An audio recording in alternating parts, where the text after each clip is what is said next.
Hello everyone. तो कैसे हैं आप सब लोग। आशा है कि आप सब ठीक होंगे और आपके एग्जाम्स की तैयारी बड़े ही अच्छे से चल रही होगी। हमने एग्जाम सॉल्यूशन हम कर रहे थे, पीवाई के सॉल्यूशंस हम कर रहे थे केमिस्ट्री के क्लास 12th के।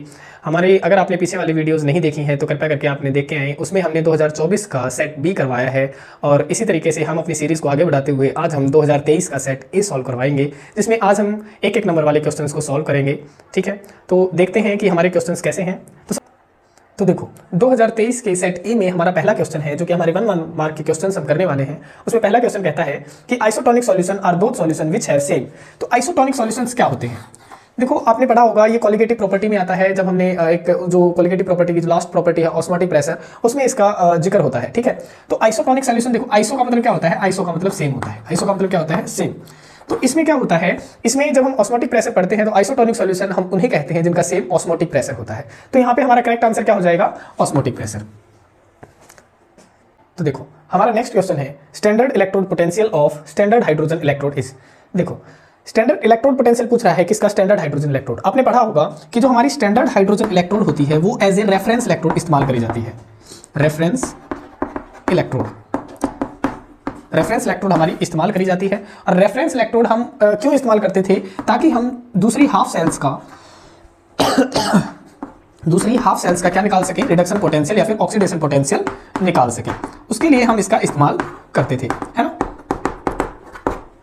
उसके लिए हम इसका इस्तेमाल करते थे।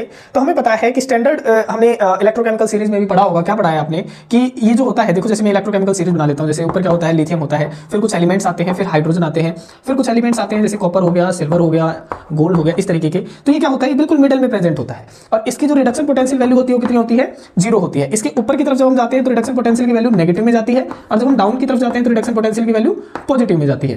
ठीक है, तो यहां से हमें पता चलता है कि रिडक्शन पोटेंशियल वैल्यू इसकी कितनी होती है? इसकी होती है 0.0 वोल्ट। ठीक है, इसीलिए हम इसका इस्तेमाल करते हैं एज ए रेफरेंस इलेक्ट्रोड। देखो थर्ड क्वेश्चन है हमारा, identify the order of the reaction having rate constant. हमें क्या दे रखा है? रेट कांस्टेंट दे रखा है। क्या दे रखा है? Rate constant. और हमें क्या बताना है? उसका ऑर्डर ऑफ द रिएक्शन बताना है। तो देखो कैसे निकालेंगे? हमें कैसे पता चलेगा कि ये जो यूनिट्स है इससे हमें रेट कैसे पता चलेगा? तो इसके लिए एक ट्रिक है आपकी जिसको आप याद रख सकते हैं।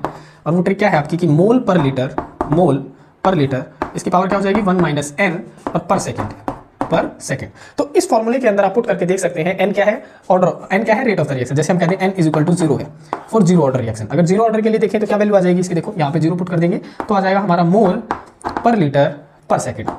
मोल पर लीटर पर सेकेंड। तो यहाँ पे क्या देख रखा है? लीटर पर मोल दे रखा है, तो ये तो है नहीं भाई। अगर हम यहाँ पे n = 1 पुट करके देख लेते हैं, है ना। तो यहाँ पे n = 1 पुट करेंगे तो क्या हो जाएगा? देखो पुट करके देख लेते हैं। मोल पर लीटर 1 - 1 पर सेकेंड, है ना। 1 - 1 क्या हो जाएगा? 0 हो जाएगा। तो ये तो हो गया 0 और 0 समथिंग, किसी की पावर 0 का मतलब क्या होता है? 1 होता है। तो यहाँ पे इसकी यूनिट क्या बन गई? पर सेकेंड। यूनिट क्या बन गई? पर सेकेंड। तो ये भी नहीं है भाई, फर्स्ट ऑर्डर की भी नहीं है। तो देखो सेकंड पुट करके देख लेते हैं। अगर n = 2 पुट कर दे, हम कहाँ पुट कर दें? n = 2 यहाँ पे। तो करके देख लो, मोल पर लीटर 1 - 2 पर सेकेंड। ठीक है, तो यहाँ पे जब हमने 2 पुट कर दिया तो क्या होगा? देखो 1 - 2 क्या होगा? -1 बच जाएगा। तो मोल पर लीटर इसमें बच गया -1 पर सेकेंड, है ना। तो देखो ये तो क्या बन जाएगा? ये बन जाएगा पर मोल, है ना। और देखो ये क्या होगा? माइनस प्लस हो जाता है तो क्या बन गया? लीटर। और ये क्या है? ये पर सेकेंड ही है। देखना मैच कर रहा है। देखो लीटर प्लस में है, पर मोल पर सेकेंड। तो इससे क्या पता चला हमें? कौन से ऑर्डर की रिएक्शन है? ये है हमारे सेकेंड ऑर्डर की रिएक्शन। क्वेश्चन नंबर 4 है हमारा, what is the coordination number of cobalt in the following compound. ठीक है, देखो कोऑर्डिनेशन नंबर क्या होता है इसका हम डिफाइन कर देते हैं। कोऑर्डिनेशन नंबर होता है कि सेंट्रल मेटल एटम के साथ कितने नंबर ऑफ लिगेंड्स अटैच्ड हैं, वही उसका क्या होता है? Coordination number. अगर आपसे इसकी डेफिनेशन पूछ लेता तो हम किस तरीके से डिफाइन करते कोऑर्डिनेशन नंबर को? It is defined as the number of ligands attached with the central metal atom. उसे हम क्या कहते हैं? उसे हम कहते हैं कोऑर्डिनेशन नंबर। तो देखो कितने, ये क्या है? हमारा सेंट्रल मेटल एटम है। ये क्या है? सेंट्रल मेटल एटम है। और ये क्या है? ये है लिगेंड्स अटैच है ना। तो कितने लिगेंड्स अटैच है? देखो अमोनिया कितने अटैच है? 5। और कार्बोनेट कितने अटैच है? 1 है। तो कितना कोऑर्डिनेशन नंबर? 5 और 1 6। तो इसका करेक्ट आंसर क्या हो जाएगा? 6। अब हम नेक्स्ट क्वेश्चन कर लेते हैं।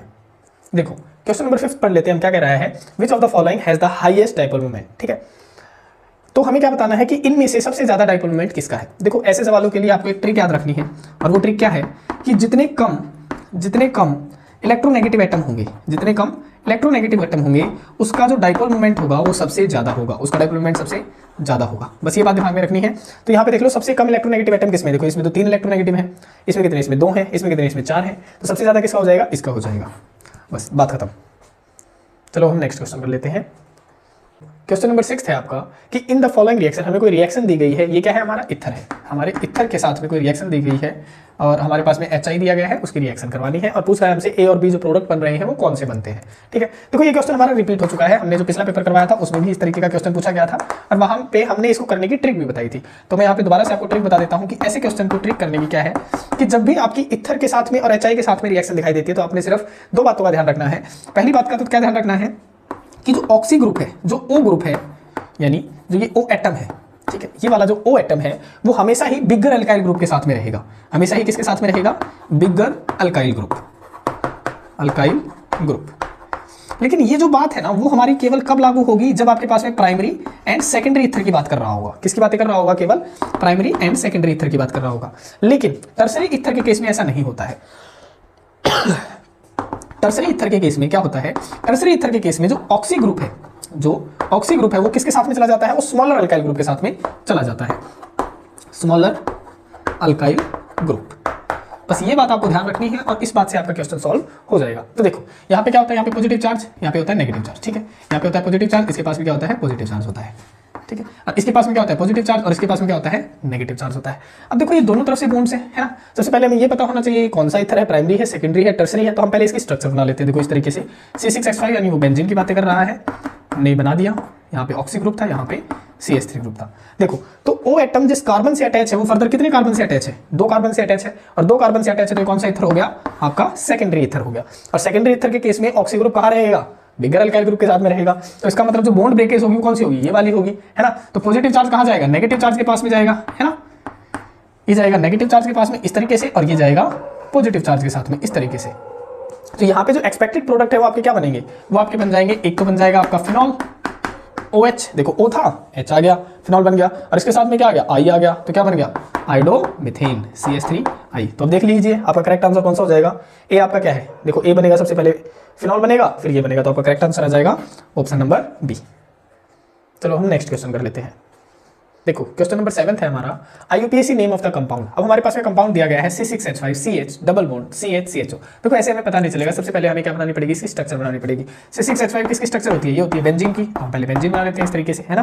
फिर क्या अटैच है, सिंगल बॉन्ड से CH अटैच है, तो हमने CH अटैच करवा दिया। फिर क्या है, डबल बॉन्ड से क्या अटैच है, CH अटैच है। फिर सिंगल बॉन्ड से क्या है, CHO यानी C डबल बॉन्ड OH, ये अटैच है ना। अब हम इसकी IUPAC नेम करते हैं। देखो IUPAC नेम कहाँ से स्टार्ट होगा, यहाँ से स्टार्ट होगा, तो कर लेते हैं। देखो 1 2 3, है ना। 3 नंबर पे क्या अटैच है, 3 नंबर पे है फिनाइल ग्रुप अटैच। ये इस ग्रुप को क्या कहा जाता है, इस ग्रुप को कहा जाता है फिनाइल। तो 3 फिनाइल। अब देखो कितने कार्बन अटैच है, तो कितने कार्बन, 1 2 3, तो क्या जाएगा, प्रोप। अब कितने पे इन ग्रुप अटैच है, 2 पे इन ग्रुप अटैच है, तो क्या जाएगा, प्रोप 2 इन। अब देखो 1 पे क्या अटैच है, इस ग्रुप को बोला जाता है एल्डिहाइड ग्रुप। क्या बोला जाता है, एल्डिहाइड बोला जाता है इसे, एल्डिहाइड। तो इसका IUPAC नाम क्या बन गया, 2 in 1 अल, ठीक है। इसके नाम का क्या लगता है, अल लगता है। तो देखो क्या नाम बन गया इसका, 3 फिनाइल प्रोप 2 in 1 अल। अब हम नेक्स्ट क्वेश्चन कर लेते हैं। देखो हमारा क्वेश्चन नंबर 8 है, ethyl amine is soluble in water but aniline does not. सबसे पहले क्वेश्चन को सॉल्व करवाने के पहले हमें ऑर्गेनिक रिएक्शन के अंदर सभी कंपाउंड्स की स्ट्रक्चर बनानी आनी चाहिए। तो सबसे पहले हम इनकी बात कर लेते हैं कि इथाइल अमीन की स्ट्रक्चर क्या होती है। देखो यहाँ पे इथ का मतलब क्या होता है, इथ का मतलब होता है 2 कार्बन, तो हमने 2 कार्बन बना लिए, ठीक है। अब अमीन का मतलब होता है NH2 ग्रुप, NH2 ग्रुप, तो इसका मतलब है कि एक कार्बन से तो क्या है, NH2 ग्रुप, तो यहाँ पे मैं एक कार्बन से NH2 ग्रुप अटैच कर देता हूँ, है ना।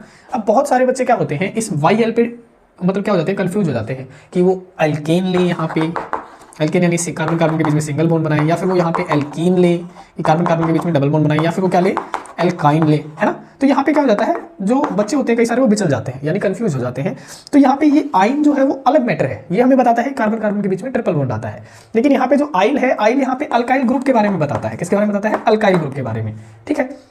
तो देखो इसका मतलब 2 कार्बन हो गए, अमीन का मतलब NH2 यानी एक मैंने NH2 ग्रुप अटैच करवा दिया। अब कार्बन मैक्सिमम 4 बॉन्ड बनाता है, तो बाकी की वैलेंसी कौन पूरी करता है, हाइड्रोजन करता है। तो ये 4 बॉन्ड बनाएगा, तो हाइड्रोजन एक यहाँ आ गया, एक यहाँ आ गया और एक यहाँ आ गया, बन गए 4 बॉन्ड। यहाँ पे एक हाइड्रोजन यहाँ आ गया, एक हाइड्रोजन यहाँ आ गया, बन गए 4 बॉन्ड, है ना। तो ये हो गया हमारा इथाइल अमीन। अब कह रहा है कि ये क्या है, सॉल्युबल होता है वाटर में, है ना। तो मैं इस NH2 को किस तरीके से लिख सकता हूँ, इस तरीके से लिख सकता हूँ, बिल्कुल लिख सकता हूँ भाई H, और यहाँ पे क्या बना दूँ मैं, यहाँ पे भी मैं H बना देता हूँ इस तरीके से, है ना। यहाँ पे क्या होते हैं, लोन पेयर ऑफ इलेक्ट्रॉन होते हैं।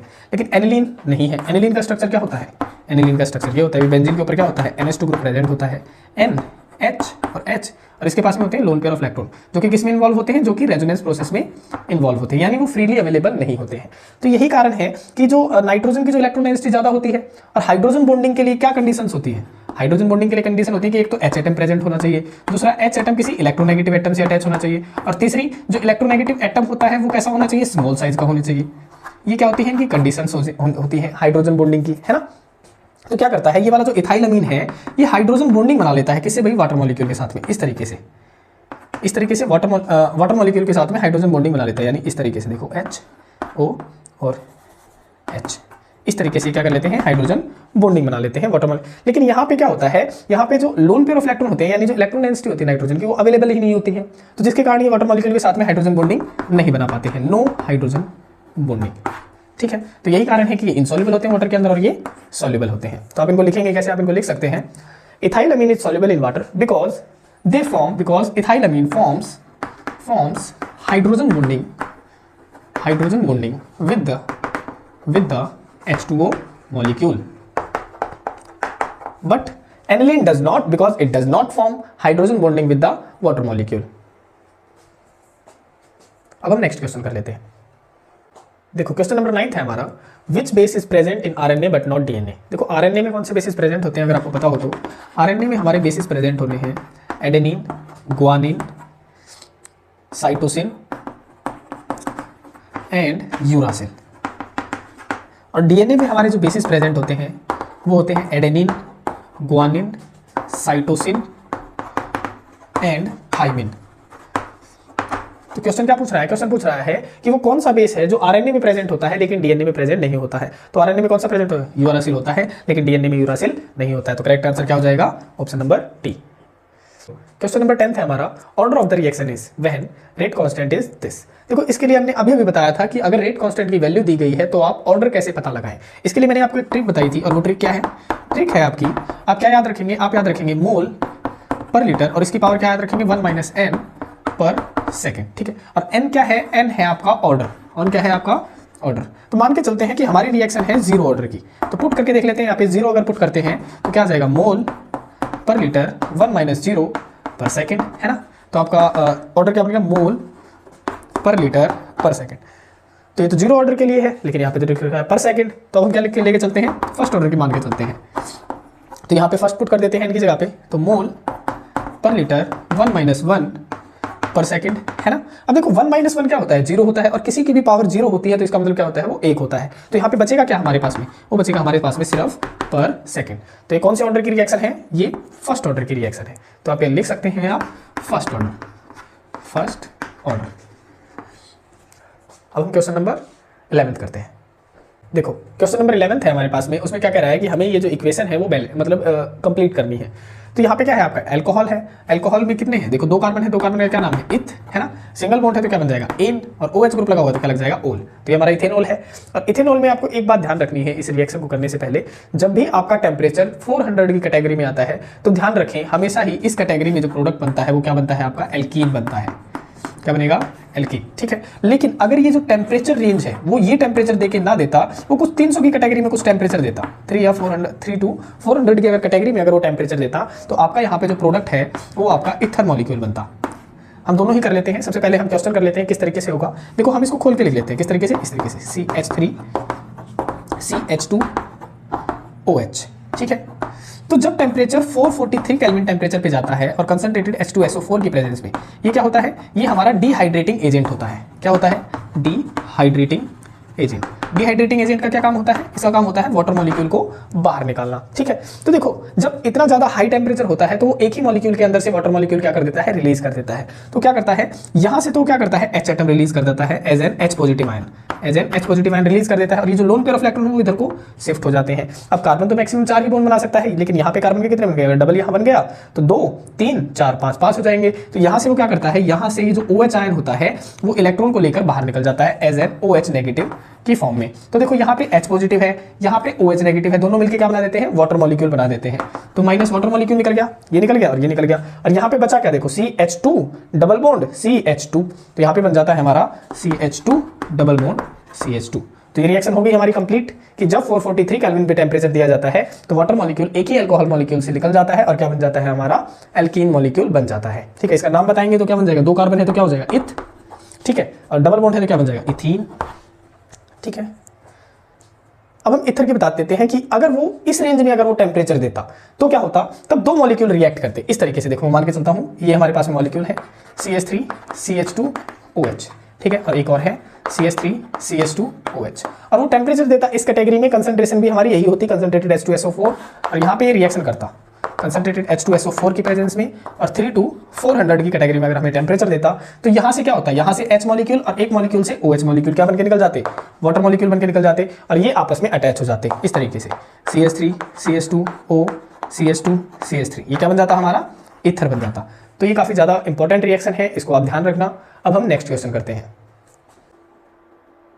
क्वेश्चन नंबर 12 है हमारा, deficiency of vitamin D causes, कि विटामिन डी की कमी से कौन सा रोग होता है। तो विटामिन डी की कमी से क्या होता है भाई, रिकेट्स नाम की डिजीज हो जाती है भाई, रिकेट्स। क्या होता है इस डिजीज के अंदर, इस डिजीज के अंदर जो बोन्स होती हैं, जो बोन्स होती हैं वो क्या हो जाती हैं, सॉफ्ट हो जाती हैं और बेंड होना शुरू कर देती है, बेंड यानी मुड़ना शुरू कर देती है। इतनी ज़्यादा सॉफ्ट हो जाती है कि वो बोन क्या हो जाती है, बेंड हो जाती है, या फिर आप कह सकते हैं कि बोन्स हमारी क्या हो जाती है, वीक हो जाती है इस डिजीज के अंदर।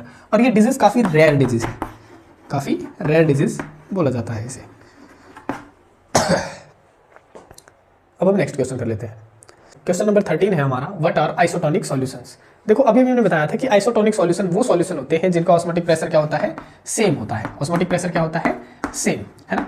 तो हम डिफाइन कैसे करेंगे, हम इसे कह सकते हैं, it is defined as the solution, it is defined as the solution which have same osmotic pressure.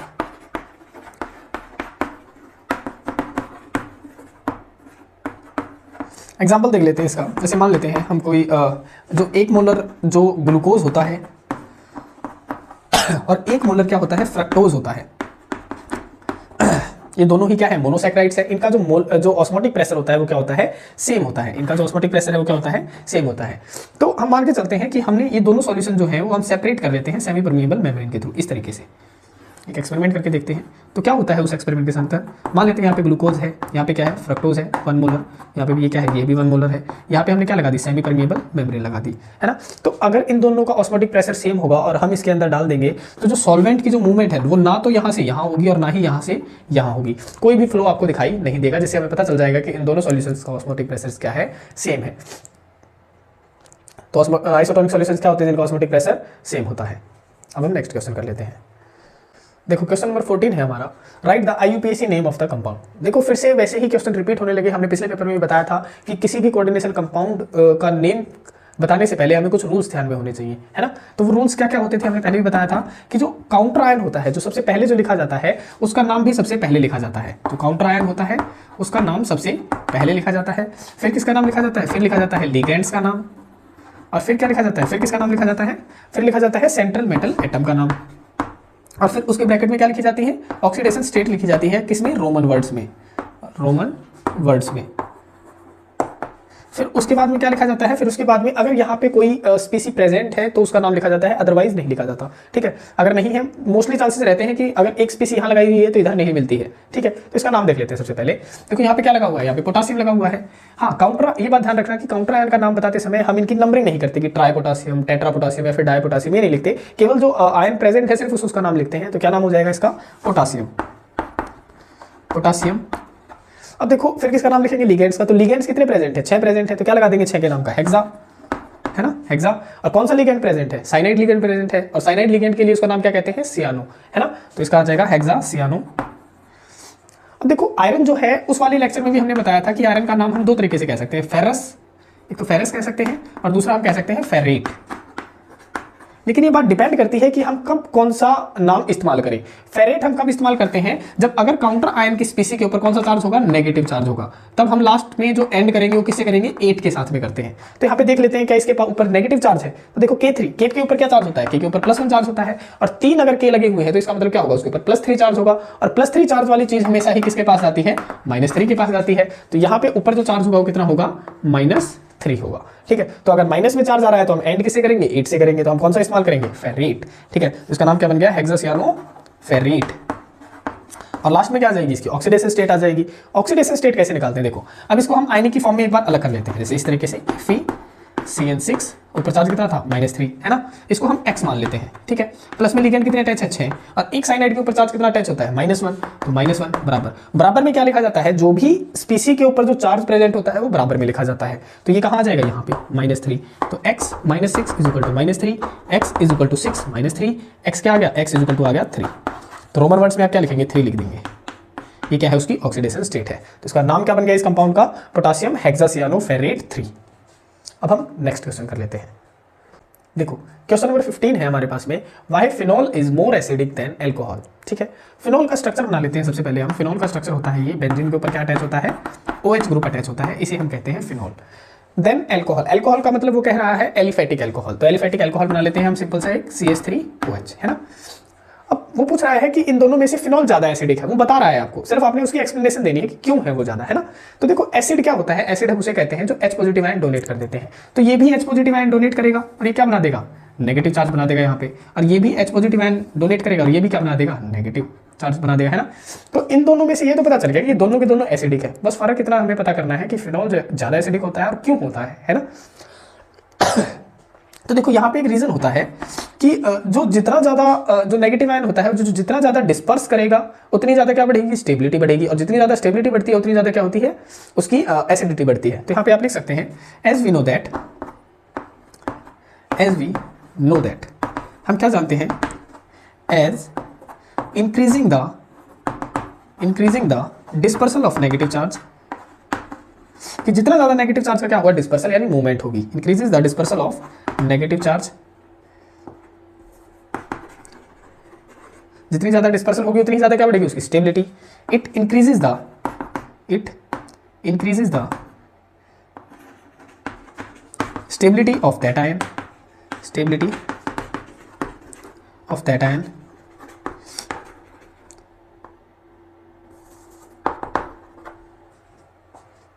वो क्या कर देता है, उसकी स्टेबिलिटी इंक्रीज कर देता है, विच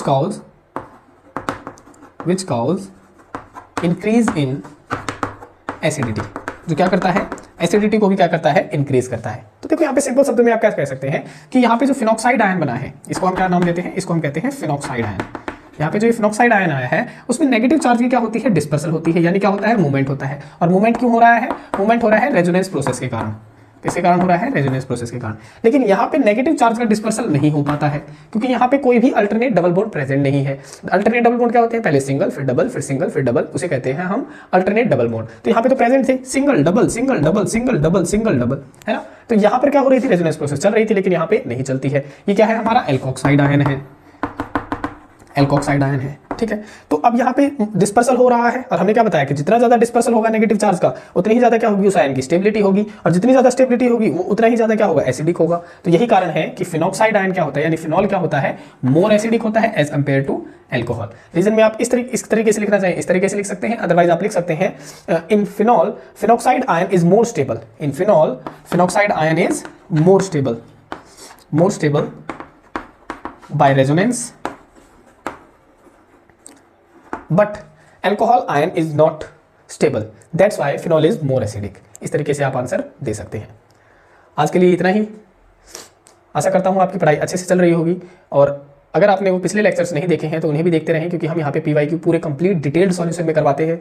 ठीक है, आप अपना ध्यान रखें, धन्यवाद, thanks for watching the complete video.